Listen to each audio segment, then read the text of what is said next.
17 anos.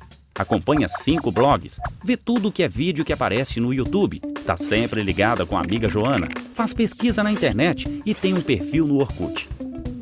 Marina manda fotos pros tios, tem 123 amigos no Messenger, um Twitter e 2 e-mails. Marina treina o inglês com uma amiga americana, visita um museu em Moscou, consulta a previsão do tempo em Manaus. Ela envia o resumo da aula para Joana, dá palpites sobre música e consulta informações sobre título de eleitor. Marina consegue fazer tudo isso graças a uma coisinha conhecida como internet. Tem gente que usa a internet para se divertir, outros para trabalhar, se informar ou conversar com um amigo. A maioria das pessoas usa a internet para fazer um pouco de cada coisa. Mas afinal de contas, como a internet consegue fazer tudo isso? Internet é um conjunto de redes que se comunicam entre si. A palavra rede serve para designar um monte de coisa.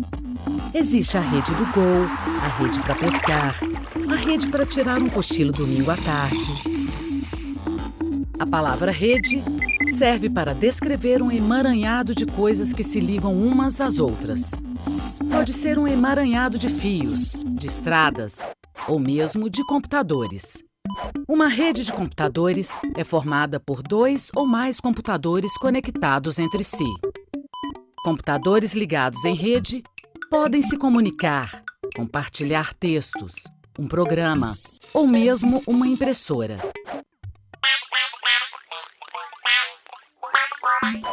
Existem redes locais conhecidas como LANs. Elas servem para ligar computadores próximos. A família da Marina, por exemplo, são 6 pessoas, 2 cachorros, um papagaio falante. A família tem 3 computadores e uma impressora. Os computadores estão em rede. E assim como os CDs ficam na estante da sala para todo mundo poder usar, os arquivos musicais da família também ficam em uma pasta compartilhada. Todo mundo tem acesso à lista, não importa de qual computador. Marina e a família também podem compartilhar textos, fotos, vídeos e podem usar a rede local para trabalhar juntos. A ideia de uma rede que pudesse conectar um computador a outro surgiu na década de 50. Naquela época, os computadores só conseguiam fazer uma tarefa por vez. Eles eram enormes, caros e ficavam guardados em salas separadas. Os programadores não podiam trabalhar diretamente no computador. Eles tinham que trabalhar manualmente. No final da década de 50, começaram as experiências para permitir que programadores pudessem trabalhar ao mesmo tempo no mesmo computador. Ainda não era a internet, mas aquela pequena rede local introduziu um dos conceitos básicos de toda a rede: a capacidade de compartilhar um computador com vários usuários. Mas eu diria que a história da internet começa mesmo em 1957, quando a União Soviética colocou no espaço o primeiro satélite artificial, o Sputnik. Naquela época, o mundo estava dividido em 2 grandes blocos, os americanos de um lado e os soviéticos de outro. Eram os tempos da Guerra Fria, e um ataque pelo ar era uma ameaça constante. Mas o que toda esta história de guerra tem a ver com a internet? Tudo. Por causa do Sputnik, os americanos criaram a ARPA, a Agência de Projetos Avançados de Defesa. O objetivo era superar os soviéticos no quesito tecnologia. Uma das tarefas da agência era criar uma rede com vários computadores que pudessem trocar informações através de conexões independentes. Com isso, o governo americano queria evitar o risco de perder informações, caso parte da rede ficasse inativa. Surgia aí outra ideia base da internet: a descentralização. Mas como isso funciona na prática? A internet é formada por milhares de computadores ligados entre si. Para que eles se comuniquem, precisam ter uma conexão. Para ter uma conexão, precisam de um provedor de acesso. Provedores são empresas que garantem o acesso de um computador à internet. Conexão entre um computador e o resto da rede pode ser feita por linha de telefone, ondas de rádio, cabos, entre outros. A internet não tem dono, nem governo. Também não existe um computador central.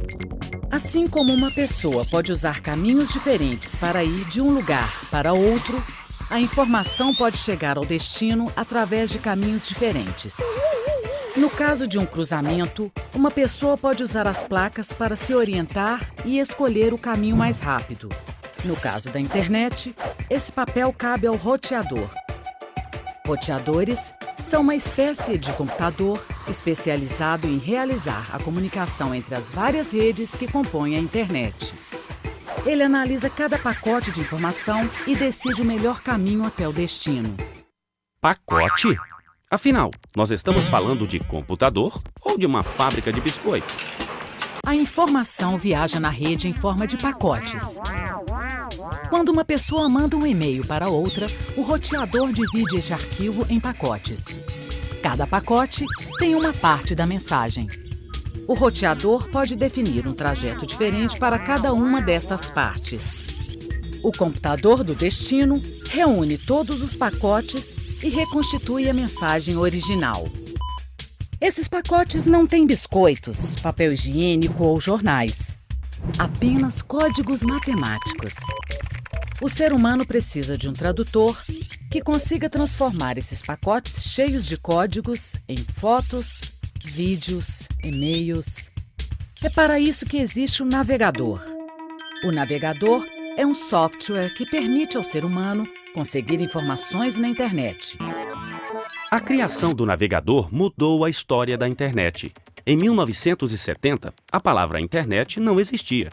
A primeira rede se chamava ARPANET e, no início, reunia apenas 4 universidades americanas. Tudo tinha que ser feito na base de comandos. Acreditem ou não, esta rede criou as bases do que hoje a gente conhece como internet. O nome internet só começou a ser usado em meados da década de 80 para designar esse conjunto de redes ligadas entre si. Mas navegar na internet nesta época ainda era difícil e trabalhoso. Foi aí que um engenheiro britânico teve a ideia genial de organizar essa informação de forma que todo mundo pudesse entender, achar e usar facilmente. Foi assim que surgiu a World Wide Web, mais conhecida como Web. Web em inglês significa teia. No contexto da internet, pode ser traduzido como rede. Assim como os fios de uma rede se ligam uns aos outros através de nós, as páginas se ligam umas às outras através de links. Link é um ponto de conexão entre uma página e outra. Toda vez que uma pessoa clica em um link, uma nova informação aparece na tela. O link pode ser uma palavra destacada em uma cor diferente. Pode ser desenho, uma foto ou qualquer outro elemento de uma página web. Usar os links é como pular de um lugar para o outro num piscar de olhos. A web é uma rede infinita de sites e mais sites de todos os tipos e sobre todos os assuntos imagináveis e inimagináveis.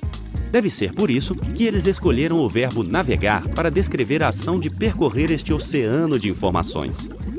Apesar disso, navegar na web é uma tarefa bem simples, graças ao navegador. O primeiro navegador da história é obra de Tim Berners-Lee, o mesmo que inventou a web. Em 1993, Mark Andreessen, um jovem americano de apenas 22 anos, criou um novo navegador mais simples e atrativo, o Mosaic. Hoje, o Mosaic parece uma coisa bem básica, mas na época ele apresentou um grande salto. Com o Mosaic, o nome de usuários cresceu rapidamente, o que impulsionou também o aumento no número de sites. Hoje, existem vários tipos de navegadores. Na essência, eles funcionam da mesma forma. Eu digito o endereço e o navegador acha o site na internet. Mas o que acontece entre o momento que eu teclo Enter e o momento em que a página aparece na tela? E o maior mistério de todos: onde ficam guardadas todas estas páginas? Todos os dias, milhares de pessoas no mundo usam um computador para se conectar à internet. Ao estabelecer uma conexão, uma pessoa passa a fazer parte de uma rede. Esta rede está ligada a outras redes, que estão ligadas a outras redes, que estão ligadas a outras redes. Bem, você entendeu, né?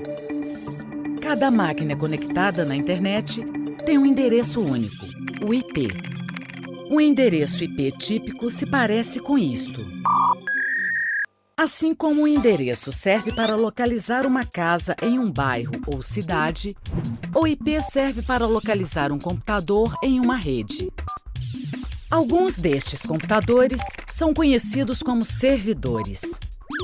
Assim como as imobiliárias costumam alugar apartamentos para abrigar pessoas, um servidor costuma alugar espaço para hospedar sites. Não existe apenas um servidor, mas vários distribuídos pelo mundo todo. A pessoa por trás deste computador digita o nome de uma página. O navegador descobre onde a página está hospedada. Ele envia uma mensagem para o servidor solicitando a tal página. O servidor recebe a mensagem, localiza a página e envia de volta para o navegador. O navegador recebe a página, lê os códigos e transforma comandos como estes em imagens, textos, vídeos, desenhos. Tudo isso em questões de segundos.